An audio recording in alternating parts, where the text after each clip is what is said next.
Malawi Brief. Takulandirani tsopano ndi nthawi ya nkhani madzulo pa Times TV. Mu nkhani yathu yoyamba, bwalo la milandu mu mzinda wa Lilongwe lapereka belo kwa Sam Kawale, a Colin Zamba komanso a Sosteni Gwengwe pa mlandu umene akuganizira kuti anagwiritsa ntchito ofesi zawo molakwika ali nduna zaboma. Popereka chigamulo, oweruza milandu a Benjamin Chulu anati anthu atatuwa akuyeneka kupatsidwa belo malingana ndi malamulo. Wezi Gausi ali ndi ripoti.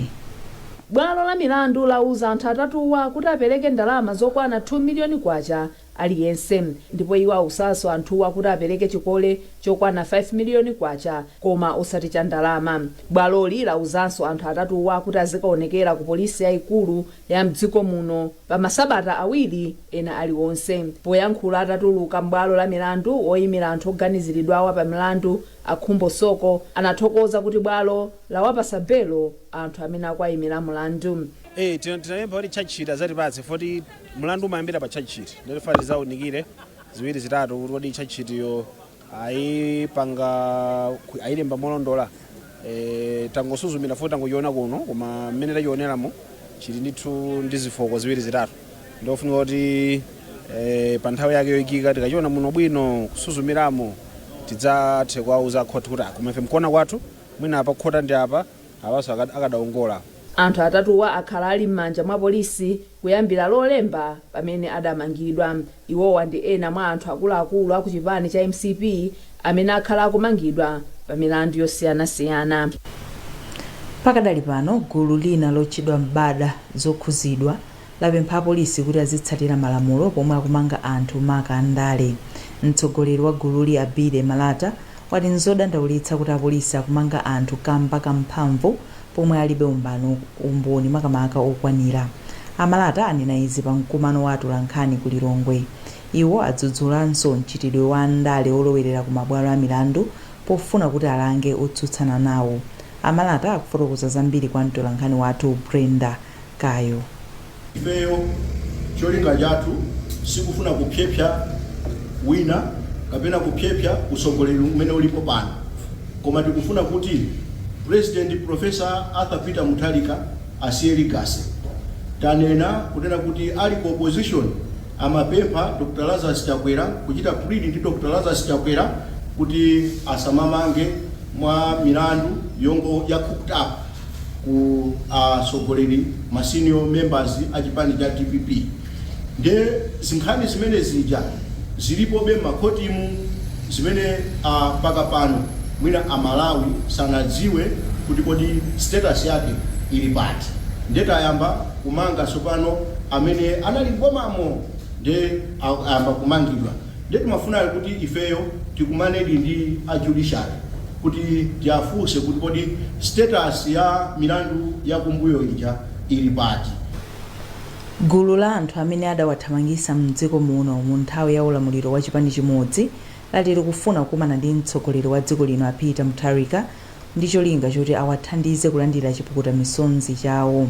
Gululi limene lili ndi mamembala oposa 23,000 lanena izi kudzera mu kalata imene lapereka ku ofesi ya mtsogoleri wa dziko lino ndi nduna.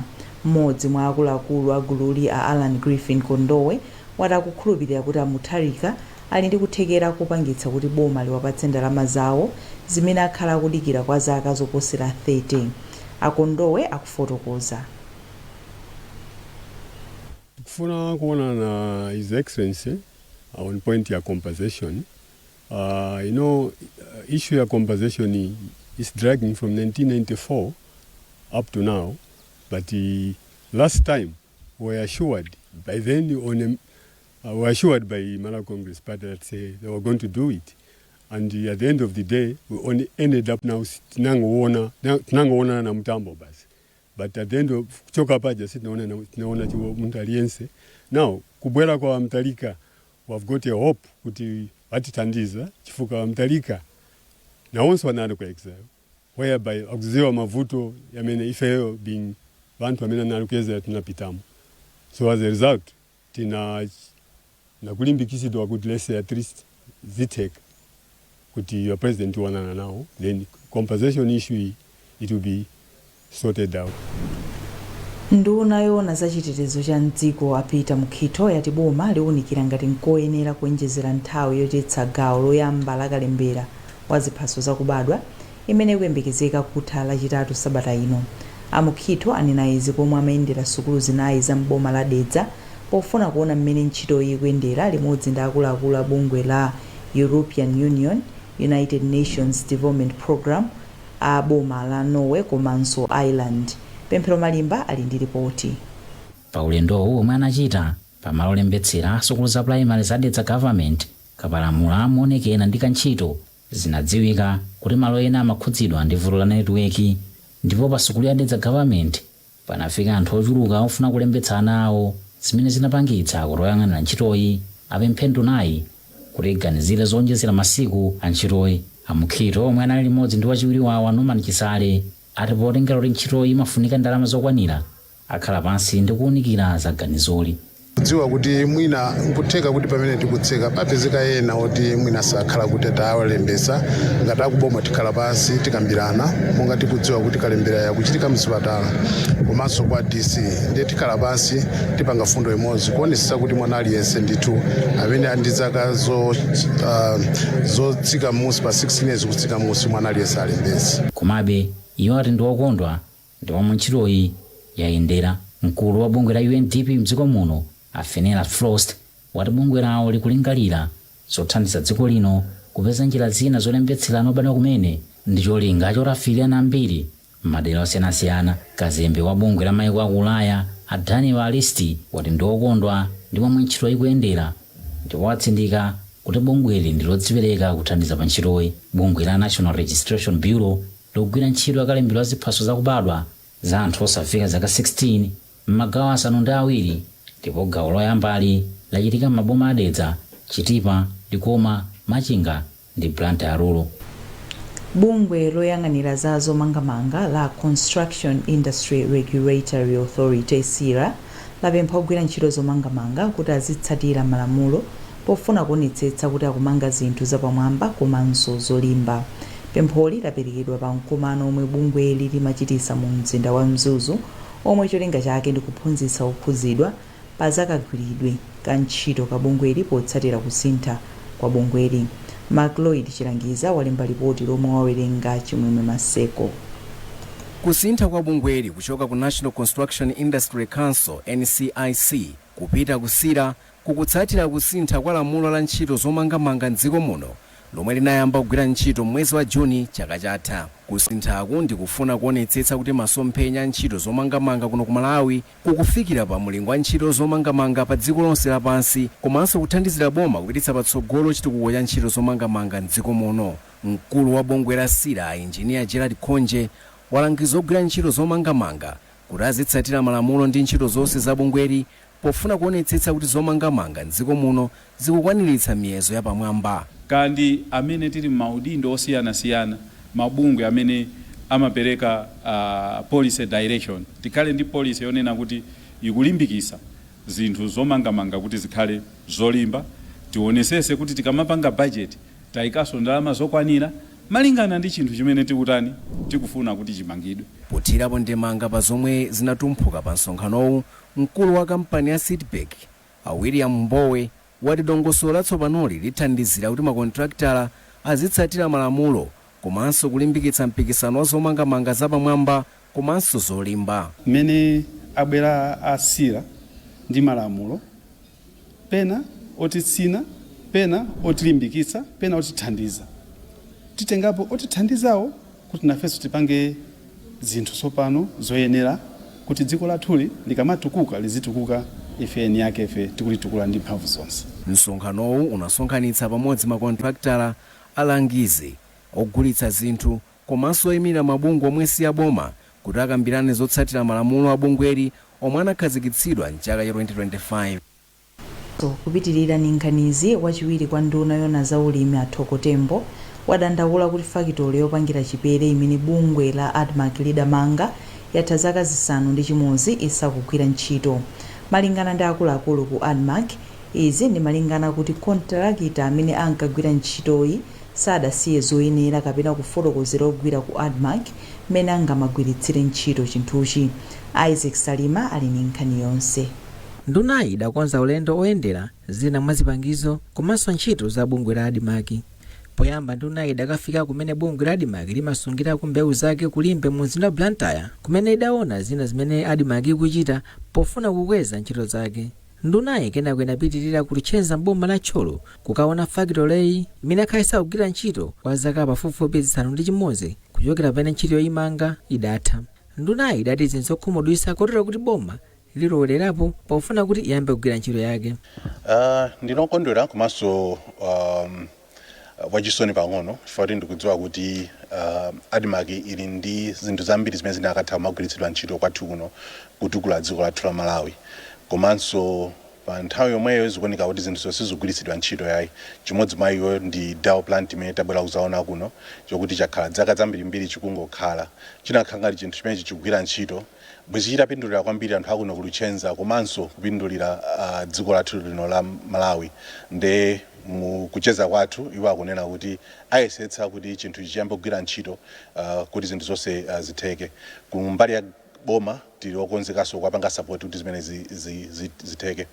Atembo adatinso ndokonda kuti bungwe la ADMARC lidagula chipangizo chowumisira mbewu zimene zithandizira kuti chiwerengero cha mbewu zimene chimasunga chikwere.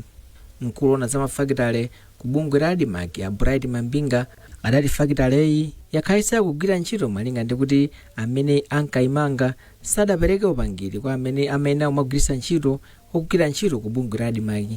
Kuti mashini awawa ayambe kugwira ntchito pakufunika ukadaulo like kuti pakufunika matraining. Mastaff athu ayenera apangidwe train ndi ma experts amene anazala plant imene yopangira chipere. So ma expert amene kwa panopa takwanilisa kuwapeza ndipo tayamba kukambirana nawo imene tinganene kuti ndi tipa planning phase. Malinga ndi Mambinga fakitaleyi ikuyembekezeka kuyamba kugwira ntchito akamaliza zonse zimene akhala kuchita mu miyezi 6 ikudzayi. Ena mwa aphunzitsi a sukulu za primary adandaula kamba kakuchedwa kwa boma potumiza mabuku ophunzirira masamu ophunzira standard 1 mpaka 4. Sukulu za boma za primary zinatsegulidwa pa 5 mwezi watha. Zambiri mu ripoti ili lomwe walemba ndi Debora Madeya. Malingana ndi ndondomeko yakaphunzitsidwe ka masamu yomwe unduna wa zamaphunziro unakhazikisa, mabuku aophunzira amasamu amatumizidwa ku sukulu sanaseguliridwe. Mmodzi mwa aphunzisiwa a John Gift ochokera mboma la Salima ati kuchedwaku kukuchitisa ntchito yophunzisa masamu kukhala yovuta. Iwo ati akungobwerenza zomwe anaphunzisa kale teremu yoyamba pamene akudikira kufika kwa mabukuwa. Ofalisa nkhani za kuunduna wa zamaphunziro alire kampani ati kuchedwaku kwadza kamba kakuzaza kwa katundu pa doko la Beira pomwe panafikira mabukuwa. Iwo asindika kuti mabukuwa pano afika ndipo ayamba kale kugawidwa msukulu zina kumwera kwa dziko lino. Poyankhulapo kaswiri pa nkhani za maphunziro a Benedicto Kondowe ati ndikofunika kuti boma liziguliratu katundu mwachangu kuti azifika msukulu mu nthawi yake. Ife tikudziwa kuti nkhani ya masamu upangiri wake umabwera pang'ono ndipo popanda mabuku zimathandizira kuti mwanayi asaziwe zimene amayenera adziwe oyambirira zimene zimapangisa kuti pamene akupita chisogolo alephere kuzimvesesa. Komanso kugwiritsa ntchito mabuku amene amayenera kugwiritsidwa ntchito temu inayi zimathandizira kuti kakonzekeredwe ka maphunziro kakhale kolephereka zimene zimapangisanso kuti anaja asapasidwe zonse zimene zoyenera kuti akatupasidwe. Boma la Malawi linakhazikisa ntchito yokhuza maphunziro amasamu mchaka cha 2022 pofuna kupitisa pasogolo maphunzirowa mdziko muno. Bungwe la Tobacco Commission lati lipyala mitengo yokwana 43,000 mzingawo zomwe alimi amapyala mitengo mdziko muno. Wachiwiri kwa wapampando wa bodi ya KEI a AB Mathanda ati bungweli likudziwa alimi afodya amadalira mitengo pa ulimi wawo ndipo akhala patsogolo kupyala mitengoyi iwo anena izi pomwe amakhazikitsa ntchito yopyala mitengoyi pa sukulu ya primary ya Nankokota dera la mfumu yayikulu Ganya m'boma la Nchewu. Amathanda akufotokoza zambiri kwa mtolankhani wathu Betha Banda. Tili panopa ndi 20 acres imene tapatsidwa ndi enu ake alimi ataona kuvutika kwawo kumene amakhala nako akamachita process foja wawo kuti mitengo ikutha komano zikukanika kubwezeretsa. So tagwirizana ifeyo ngati commission kuti pakhale njira zambiri zothandizira kuti mitengo imene tayamba kudzala ngati 43,000 ndi mitengo yochuluka. Titakhala kuti tayiyang'anira bwino mogwiritsa ntchito zimene tikunenazo kuti pakhale njira zabwino ma strategy abwino. Poyankhula pamwambowu inkosi ya makhosi Gomani 5 yapempha mafumu kuti asalole anthu awo kulima komanso kumanga mphiri momwe akuyeneka kupyala mitengo. Ndipo mmawa ake kampani ya Airtel Malawi yatsegulanso sitolo ya makono ku bwalo la ndege la Kamuzu Kia mu mzinda wa Lilongwe. Polankhulapo mmodzi wa akuluakulu ku Airtel a Michael Mang'anda adati cholinga chawo ndi kukonza mwa makono masitolo awo 42 mdziko muno. Ngati kampani ya Airtel taona kuti tikonze shop ino chifukwa choti tili pa ntchito yokonza network, koma tinati tisangokonza network yokha tiasamalenso makastomala malo amodzi amene amadzatifikira ndi ku mashopu athu. Mashopu amene atinawo okwanira 42 dziko lonse, moti inoyi ndiyo yamba kuyitsekulira pakukonza kumeneku. Tikupitirira kukonzabe mashopu ena onse cholinga choti akastomala athu adzipeza thandizo malo abwino, malo ochitsitsa chidwi kuti iwo adzitha kufika nthawi ndi nthawi, ndiponso malo osonyeza kumene ifeyo timatengera makastomala athu kuti ndi anthu apatali. Mkulu wa Airport Development Limited ADL a Victor Lungu ati izinso zithandizira masomphenya awo ofuna kusintha bwalo la ndegeli kukhala la makono. Imene yatisangalatsa kwambiri for zimene tifeso tikupanga pa airport pano kuti pakongole paliso zambiri zimene tikupanga ndi zimene airport apangayo abweretsa zinthu zokuti atipasa mphamvu zoti tife tipitilize, komanso tu shop yawo yaoneka bwino kwambiri imene tikudziwa kuti ithandiza kwambiri mapassengers akamabwera kuti azibwera zokhuza zamtengatenga zazipanga msangamsanga. So venepo ife ndiwonyadira kwambiri. Nkhani zathu ndi zomwezi.